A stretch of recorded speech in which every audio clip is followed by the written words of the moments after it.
So what's your name? My name is Beth. Yes. I guess what was the significant moment that brought you on this spiritual path? Yeah, many things. I had a number of awakeners. Namely my first Reiki healer. Yeah. I was on a yoga retreat in Costa Rica. Jeannie Baker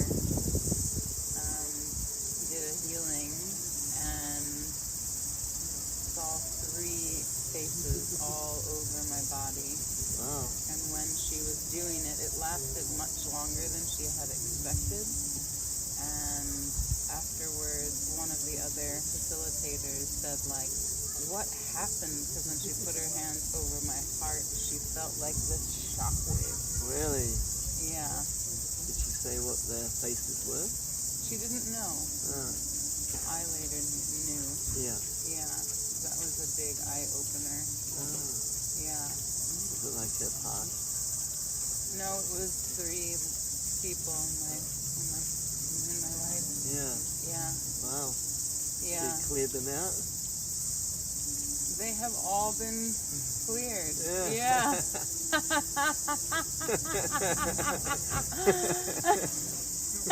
Yeah. That's good. At least I've let go of the ties. Yeah. Wonderful. Yeah. And then what? Progress from the healing? Oh, so much.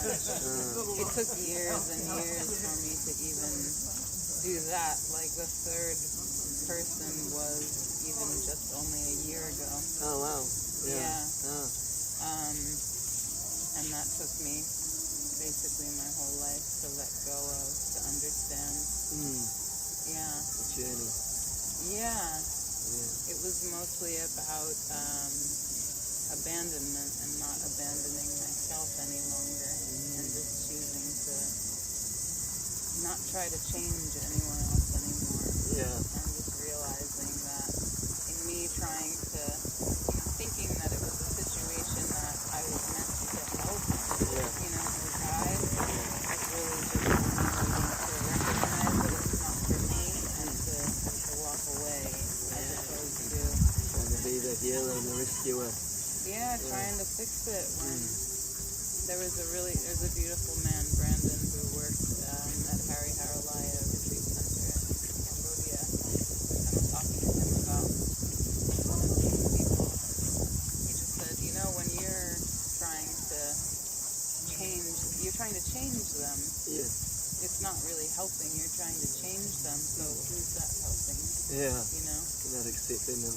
Yeah, you're actually not accepting them. And especially if they haven't come to you Right. to ask They didn't ask for help. But if you're like, you need to do this, yeah. Change. Yeah. Even if they're saying the same to you, it's like, well, who can recognize that we're both trying to change each other? This isn't healthy. No. So, I guess you can always give advice and not be attached to if they're going to take it or not, or the outcome. And if they ask. Even if someone asks, and then you give them all, like, here's a meditation routine, or here's how to manifest, or here you can help heal yourself, and then you see them not doing it, you can't be like, you know, you've played your part. Right. Yeah. Especially if people don't ask for help. This is a big part of what I do with coaching, you know, consent and getting people, like, what do you want? What do you want? Do you want anything from me? Even with friends, right? It's like this balance of, we call it an agreement in coaching, that you come to me and we agree on, what are you here for? Yeah. What do you want to talk about? Yeah. I'm not here to tell you what to do or what anything means for you. I'm just here to hold space and ask you questions, you know? Beautiful. Yeah. People, It's like with each relationship, it's always a give and take, isn't it? Yeah. I guess if you ask that question, what is it you're needing or wanting from this? That's actually quite, you don't know otherwise, right? Yeah, and it's also very confronting when you first ask that. Yeah. Right, because we go to other people for help. Yes. Yeah. So then it's like, well, what do you want? It's like, well, Yeah. What do you need help? What area? Well, what do you want help with? Yeah. Who would you like to be like after it all? Like when I do healing, so I say like, what's your intention, or we're here now, what would you like to walk away? And then they like half the time they might not even know, and then they had to really think about it. Like, cool, okay, you want to walk away more peaceful, joyful, free from that past event. And then you're like, cool, now we. And how you want to get there? Yeah. What do you want to do? It's like, I don't know. Tell me. It's like, well, I can't tell you. You have to tell you. It's kind of funny. You've seen me of Jogi Vishwana. Yeah. That's often what he'll like. What do you want? Like real blunt to me. Or they're like, what do you want from life? What do you want from God? Or what do you want right now? And they were like, harmony. And he's like, okay, we'll chant. We'll get you into harmony. Watching that initial, it's like the deer in the headlights. What do I want? Yeah. Oh, that's beautiful. And so, what do you teach? I teach a lot of different tools for self-love. Mm-hmm. I teach yoga in the Tantric Hatha tradition, and I teach intuition through that. So everything is just an invitation or a suggestion. Nothing is mandatory. Let's do this. That I find is the biggest challenge for most people. Wanting to be told what to do. What do I do now? I don't know. What do you want to do now? I don't know. Are you breathing? Yeah. Are you alive? Yeah. What do you feel? What do you feel in your body? What do you want to do? Yeah. So a lot of times I like to start a class with an invitation to just say, what are you here for? That same thing. Why are you here today? Not just like set an intention for yourself and then go through the practice and to see if you got that, but like express it, right? Tell us. Tell everybody. Yeah. What are you here for? Put it out what do you there. want to do? And it can be really beautiful because people will share what they want for the day. Yeah. And then I'll channel or intuit a sequence, a practice. Yeah. And it's beautiful how people come together and they acknowledge what part of it is for someone else. That's the people they wanted, and they're like cheering each other on. And you ever find that they come saying, I want this, but it's not actually why they're there, and it's something else comes up? Sure. We don't always know, right? No. Or a lot of times it's like, it could be crickets, like silence in the room. It's like, all right, nobody knows what they want. I guess I'll just do something. Let's do a practice here and then see what, then what comes of it. One of the significant moments in my life, I worked at Lululemon. And before I worked there, I had no idea what personal development was. I never meditated, never yoga. And they sent me to a retreat called Practice and Purpose in Melbourne for 3 days. And it's funny, when they started, they said, write down why you're here. Like, everything happens for a reason. There's a reason why you're here. And so I wrote it down. And then they said, all right, now turn to the stranger next to you and stare in their eyes for 2 minutes straight. And then I go to that person 2 minutes straight. Now why are you here? Like it was like 3 pages of why I was there, Brought up so much of my insecurities and like fear of men at that time, and like so much come up for me just from that vulnerability of staring in someone's eyes, and it was amazing. Like, because I didn't know why I was there until that. Like my job sent me. I thought it'd be cool to go overseas for free. But that was like a significant point in my life, and that's when I realized how much love I had for people, and how much healing I needed to do in order to be able to help others as well. Because we had to get up. There was 100 of us, and I had to speak on a microphone. And remember, that was pretty amazing. And people were crying, I was crying, and then after you finished your speech, everyone had to cheer for you, and you had to stand there and accept it and receive. You couldn't walk away. You had, until we were stopped, you just had to. And it was such a. The tears come. Yeah, definitely. They also did a cool. I had people either side, and you had to walk town, and each person you turn, they had to say something beautiful that they see in you. Oh, yeah. And you had to receive, you just had to say thank you. Instead of saying, oh, no, you. Right. Because that's often, that was my old response, like someone compliment me and I was like, yeah, deflect it away back to them, but instead of just, thank you. Right. Yeah, beautiful. Wow. What are your thoughts on manifestation? A lot. Uh-huh. Yeah. Yeah. It's all about thought. Yeah. Yeah. That's a really good question. Every thought is a manifestation. My thoughts on manifestation are my thoughts. Are my manifestations. That's going to be the quote. Beth. My thoughts on manifestation are my thoughts. Great. Okay, this is great talking to you. Our work is done. Yeah, but it really is a challenge to be able to first observe your thoughts and then recognize that they create your reality, and yet you are not your thoughts. Yeah. And to allow yourself to step into the space of perhaps discomfort and disbelief in what the thoughts that you want to be having, which will create your manifestation, to let go of the ones that you just habitually have, that you've been conditioned to have, to then step into this space of infinite possibility. But it's the work of getting yourself there, because then the brain wants to fight it to keep you in the comfort that you've always known, which really isn't even comfortable, right? No. Because you know, I don't want this. If I was comfortable, I wouldn't be wanting to manifest a new reality. Yeah, I'd be happy. It's funny, the mind's like, we're going to manifest something new, but I don't want to move. I want to stay in. You don't really want to stay in it. No, I don't. No. But it's true. Yeah, right now. Yeah, but I'm a scientist. I get this a lot. I'm a scientist. Yeah. Well, yeah. Science is real. Yeah. Right. So then how do I can't do this. It's not possible. Well, then recognize that you're saying... Change that belief right there. That can't is the reason. That's what's manifesting. So can you just shift it to can? Yeah, I can do this. Yeah. Well, what if I can do this? Yeah, what's possible? Yeah, affirmations, I am. I always like to use the what if. Say if you're like, in a lot of debt and you say, I'm rich. There's a conflict. But if you go, what if I was wealthy? Or what if I was receiving a better income?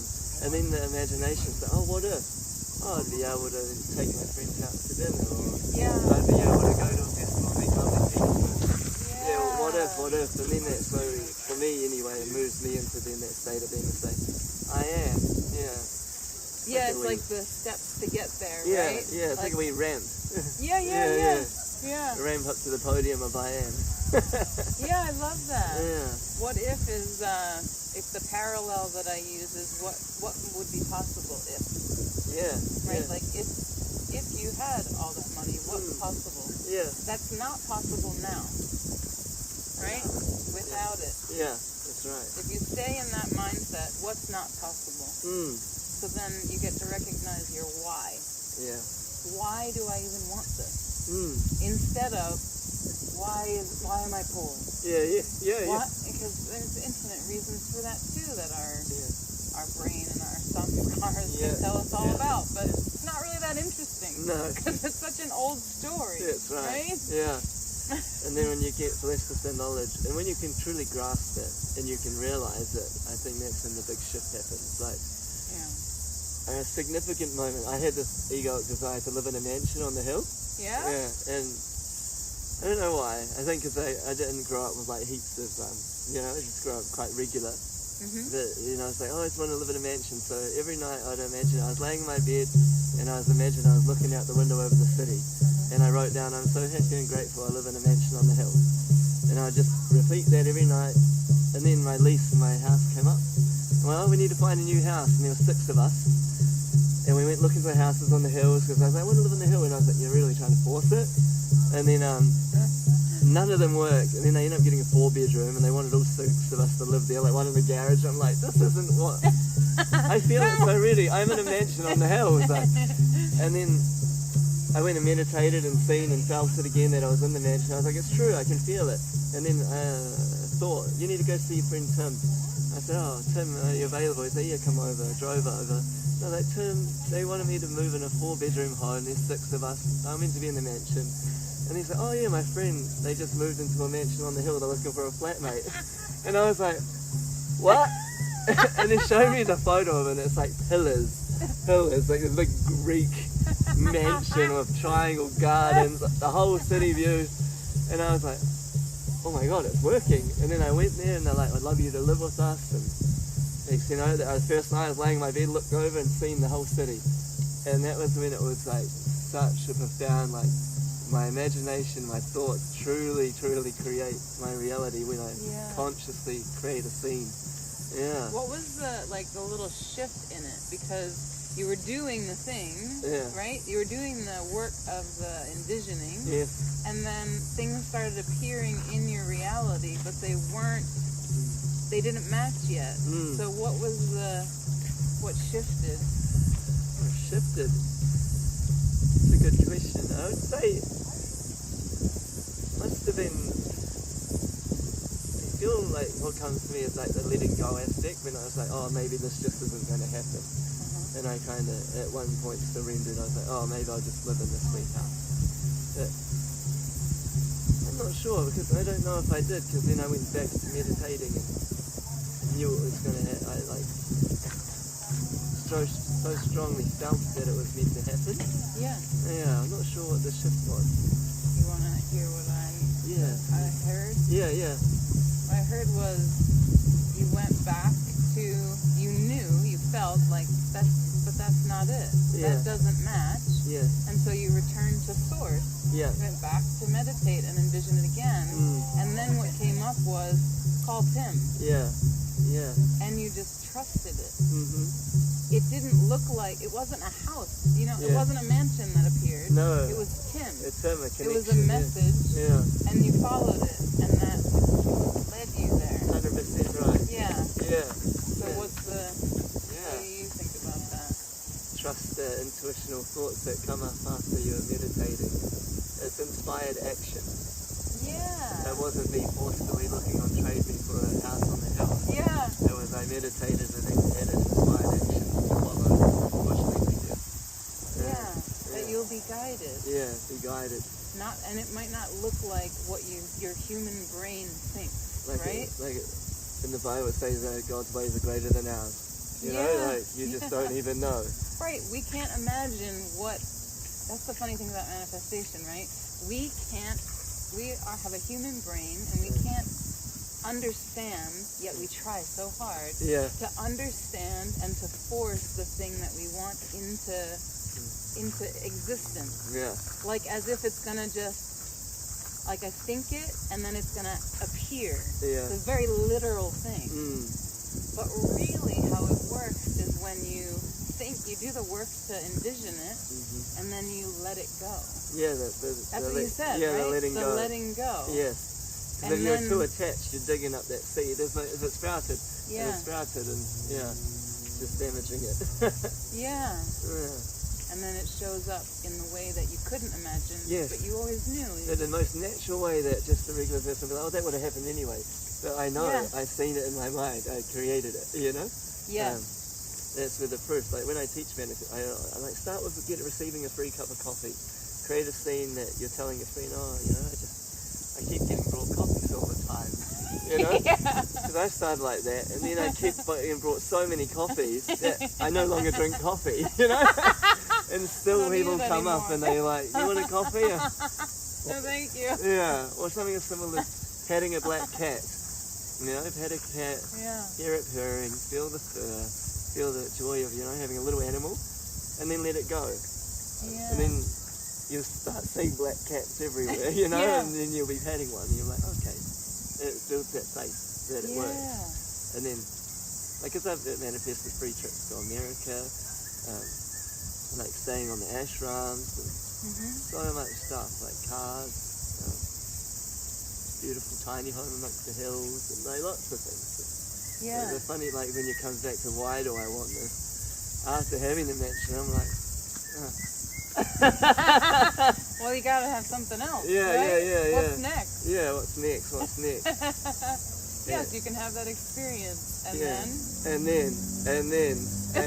You're like, yeah. And now I'm walking around just in plain white, living on the ashram. It has a compost toilet. The beautiful mountains and nature, you know, and I feel so much more content than paying a huge bill to live in a mansion that my friends say, how cool. Yeah. Yeah. But how cool that you went with what you knew you wanted. Yeah. Like, you didn't second guess that, like, I want to live in a mansion. It wasn't like, no, I don't deserve that, or I don't need that, it's too showy, or too much, or whatever, because we limit ourselves. But then if you never got the mansion, then you would never know, oh, I don't actually need it. Yeah. Then I can go do something else. It's like I had a meditation teacher in Myanmar. Yeah. Took us on a retreat to Mount Popa. Oh, wow. And we were working with attachment. And she said, okay, think of the thing that you are that attached to, like the person, the place, and then imagine just staying there. What if you really were attached to it and you just stayed there? So I was like on the top of a mountain. It's like, well, what if you just stayed? That's all you ever knew or had. So I was like, well, yeah, like storms are going to come. I'm going to get like blown over or get frozen into the mountainside. Yeah. She's like, do you still want to be there? Yeah. And it's like, well, no, I don't want it forever. We have these desires and we don't let ourselves go there to get them. And then when we get them, we hold on to it so much that we get stuck there too. It's like there's something else. You don't want to actually be there forever. You know, like with a partner or something. You still want to be with your ex? Okay, you're there forever. You're with them. And it's like, but they don't love you. And you don't love them. They don't treat you the way you want to be treated. You don't deserve that. You really still want to be there forever? So powerful. Felt that one. Yeah, wow. Yeah. That's really good. What's so powerful about it? Well, just the thought, because that will help you realize maybe I don't, do I need that or want that? Maybe I just like to experience it for a little bit. But yeah. Yeah. Wow. Yeah, like even coming, like being in a beautiful place like this, you're like, oh, I'd like to live like this. But then I wonder what would come up if I stood up. Well, even when I think about it now, it would actually be quite beautiful, but yeah, if I sat there and like this forever, I wonder how it would feel. But, you probably wouldn't want to. Yeah. We all need change, right? We're change forever changing. And it's when you get stuck in that same position, it's when you get tired and sad and doing the same thing, thinking the same thoughts, seeing the same people. We're made to express and experience. That's why I love going with Jogi Vishwanath everywhere. Did 7 events in Christchurch, and then Hamilton and Wellington, and then now Auckland, and then going to do all the top, just constantly moving, meeting new people. Yeah. I love it. It unsticks you. Yeah. All the time. Feels so free. Yeah. You are free. Like we're nomads in this world. Yeah. I feel like this is what these types of gatherings bring together, is people that we've detached from like the home, like the origin. Yeah. And yet a lot of us are still seeking that, like, I want to feel like I have a home or like a place, or I do too, And it's your heart, and everywhere can be your home. Yeah. You can be content, tolerant and adaptive. You can feel comfy everywhere, right? Yeah. Because that needing the security can be like you're unbalanced in the root. Needing security and to feel safe. We do need it. Yeah. Very primal, isn't it? Absolutely. Yeah. Back then, we weren't have your wee tribe. We picked off your animals, or you come along a new tribe. Like I was watching them do that dance, the war dance. It was so beautiful. But you come across strangers and then instantly, you don't don't fit in. But I guess we carry that still, hey? Yeah, that's such a good point. Wanting to like belong, to feel safe. Yeah. Needing your tribe to feel safe. Yeah. Yeah, I haven't thought of that. Like that very primal, like you said, need to connect to our tribe. Yeah, because if you didn't, you could be killed or die, and you wouldn't have the resources. Right. Yeah. You were not meant to live alone. No. That's why there's so many people that are all connected through digital, but they're so lonely. That's why I love coming out. Being with beautiful people. Exactly. Lovely. Have you got anything manifested in your life that was like the aha moment? The aha moment, so many things. But the first real realization of manifestation was I was living in Cambodia, and it was during COVID, and I wanted like a home. I wanted a home. Yeah. Right? Yes. And I couldn't find like what I wanted, and then with a friend, we both found a place, and it had 3 bedrooms, 2 of us, but the whole layout of the house was like ideal for me. It was like a bar, like a slate of whatever stone, and then the kitchen behind it, and then a long like living room area.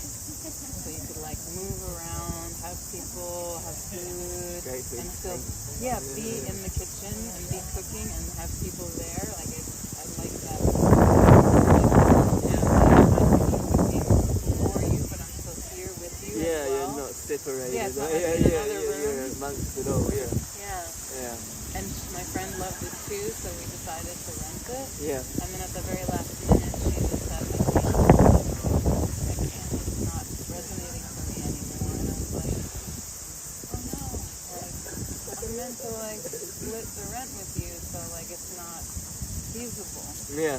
And I just went, okay, I'm hurt and I don't understand, but, and I just went. Yeah. And I did it anyway. And my landlord came that day and said, where's your friend? Where are you moving with your friend? And she just couldn't. I said, okay, what do you think? Wow. You think what you would have told me anyway. Look at that. That's amazing. And then the amount was the same number of the bill. I had previously had a falling out with someone, a business, and I had to pay my bill. Yeah. And instead of like going into the bill and being like, oh, this isn't right or whatever, I was just like, okay, that's what you charged me, that's what I'm paying, and I just paid it, and the amount was equal to the amount of the Come back. Yeah. I was like, I just paid it, and I just literally got it back, and I have a home, and it's more than I could have asked for because it's the whole home now. Yeah, you get the whole thing. Wow. What was just one? It was throw it back to you. What was your kind of takeaway, or what kind of shift there for you that you realized? It was money mindset. It was like I previously was very hung up on like I can't afford it. It wasn't true. No. Right? I was in this like lack mentality. Yeah. And when I just said my peace is worth more than, discussing this amount. Yeah. Paid, fine. Yeah. And then also my peace is worth more than trying to figure out or change my friend to decide differently or find another place again. I was just like... Yeah, because that'd be forcing, wouldn't it? Yeah. It would be flowing. Yeah, to be in flow. Yeah. Lesson I'm still learning, but that was the thing. We all are, yeah.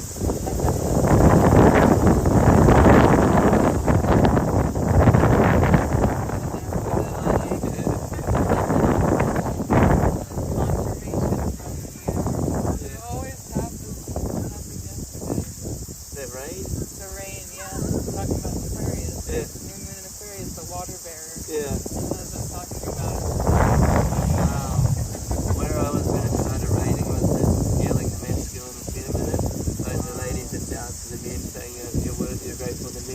with a lady, you know, in a circle, and then we boom, boom, boom, boom, and all the rain. I was like, like it was divine, like it was, yeah, it couldn't have been better, yeah.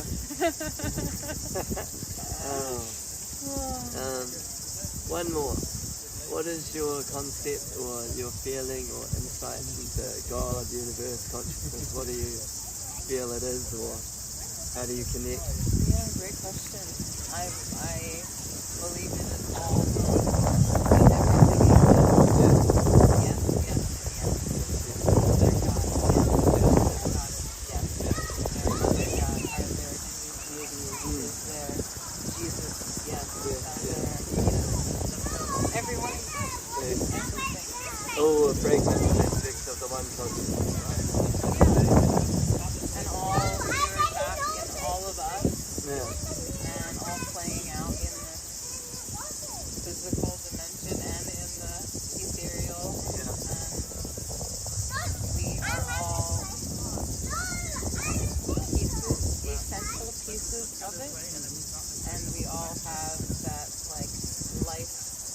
life-giving gift to offer each other.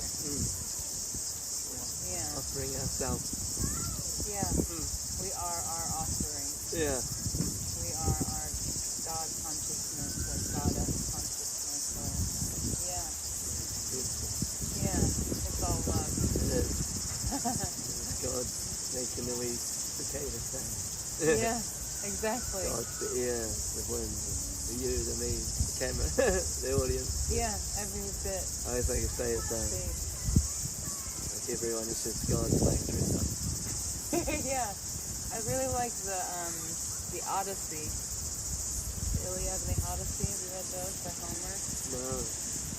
Odyssey is Homer's journey really around the world, and everywhere he goes in Greece, I believe. Yeah. They treat every visitor as if they were God. Yeah. So you come into their home and you're anointed, like bathed and anointed with oils, and then fed and allowed to rest. Yeah. So every being could very well be a god. Yeah. And so that's always, I mean, it's almost repetitive to a point of like ad nauseum in the book, because you're like, okay, yeah, he arrived at this place, right. He's going to get bathed and anointed and fed and all that. Yeah. But it's like, because we are all, you know, this is how... God bathing God. Yeah. Hey God.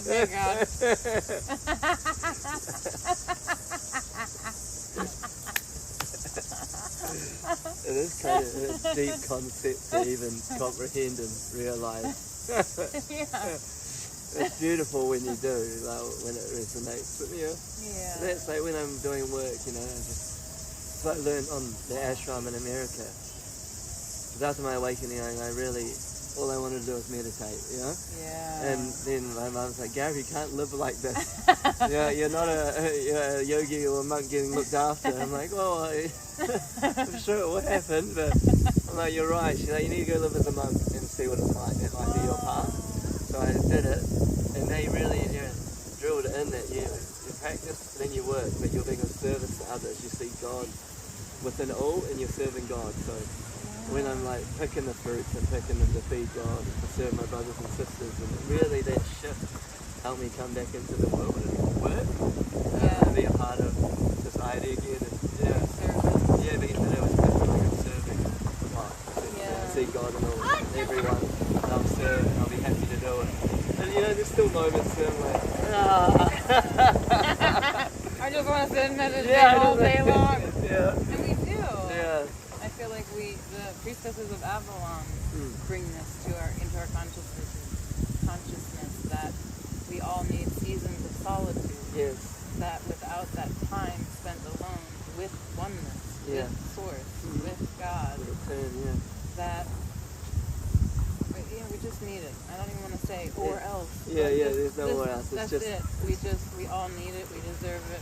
Like even in the Bible, Jesus would come to disciples and teach, but then he'll go away into solitude. You know, go meditate. Yeah. Just return back to Source, and then be able to come again. Even when doing exercise,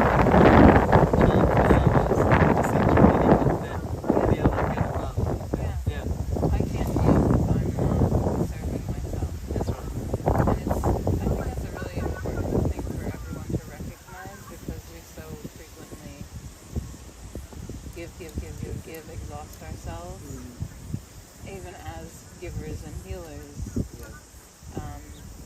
And really to be able to say, I can't. I can't right now. I'm not that I'm incapable, I'm at capacity. My therapist taught me that. I'm at capacity. That's so lovely. I have to. When I learned to say no, it was a big change in my life, because I was a bit of a yes person, and I'd get, you start to get taken advantage of. And when I said no, it was so uncomfortable. But then when I realised, okay, that's all good.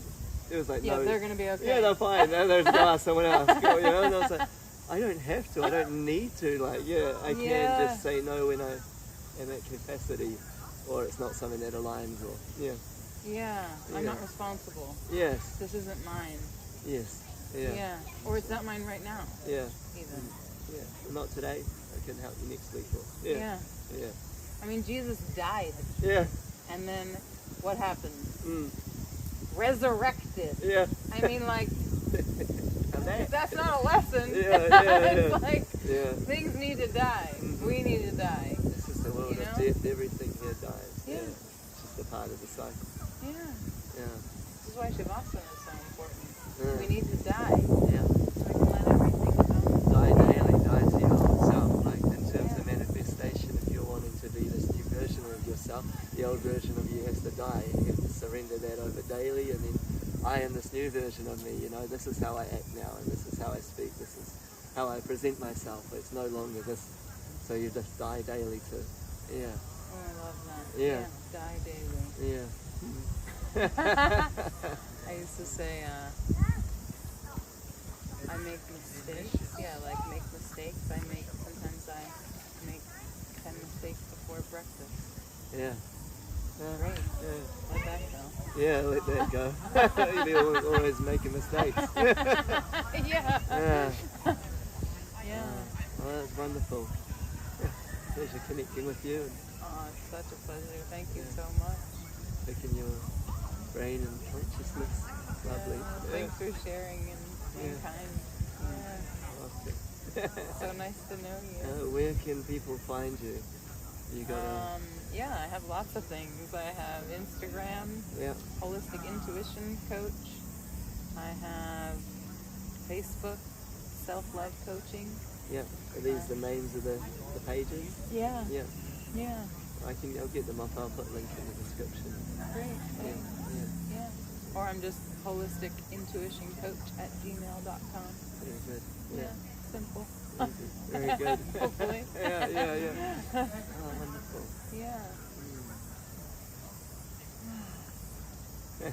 Thank you. Thank you. Where do people find you? Just Gareth Fleck. Gareth Fleck. Sacred Haven. Sacred Haven? Oh, what is that? It was my vision to create a sacred haven for souls to come to heal self-realization. Created in my backyard. Beautiful sanctuary. Down on the road, I had the ashram up the top, North Island, so I started creating there. And eventually one down south. Expand into the world. Amazing.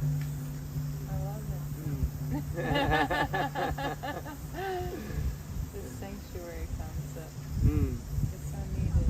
I was even thinking this, but this is actually Sacred Haven. Absolutely. It's beautiful. The Yeah. more I vision it, the more places I go that I read. Yeah? Yeah. There it is. Yeah. That's what I realized too. Sorry to cut you off tonight. That all the places that I've been, that I just show up and things are just created for me already. That I believed formerly that I had to create everything from scratch. Like, I have to build a house. I have to earn the money to buy the house. I have to do all the decoration, everything. And then where I would be led was just like beautiful houses already created, already. Like I don't need anything. It's there. Like Swami Sri Tesla says, if there's something you desire deeply that doesn't exist, God will create it for you through different people. It will just spawn for you. Yeah. And that's what happens. People, situations, circumstances all happen to bring, you're so loved. Give so much. Yeah. And it's the same thing. Yogi Vishwana boys say, stop worrying, get out of your head, be in your heart. Yeah. I'm like, oh, what if no one comes to the event? He's like, stop, if one person comes, that's who God wants. 10 people, that's who God wants. We'll be happy with anything. Don't think where we're going to stay, don't think of anything. Just be in your heart, love and give. Yeah. And the most beautiful things are happening. Yeah. As soon as I come up, come down. And if it's just you, Yeah. you needed that time for you. Yeah. You know? Mm. Like, you're here. Yeah. You're here with you, so God's here with you. Yeah. So. The land I walk is holy. Mm. Yeah. So I always remind, where I am, God is, where God is, I am, for we are one. That's one of my affirmations I started with, and it just manifests more and more, and the realization deepens in. Yeah. It's just a knowing now. It's not even just a thought, it's like, I know.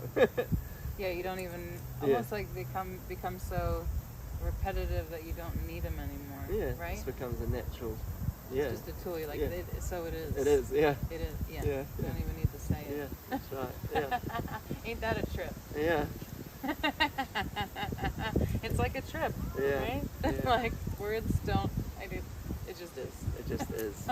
And even getting to that place, it just is. Like, I don't need to change anyone, I don't need to change anything. Yeah. Just observe and watch it unfold. Yeah.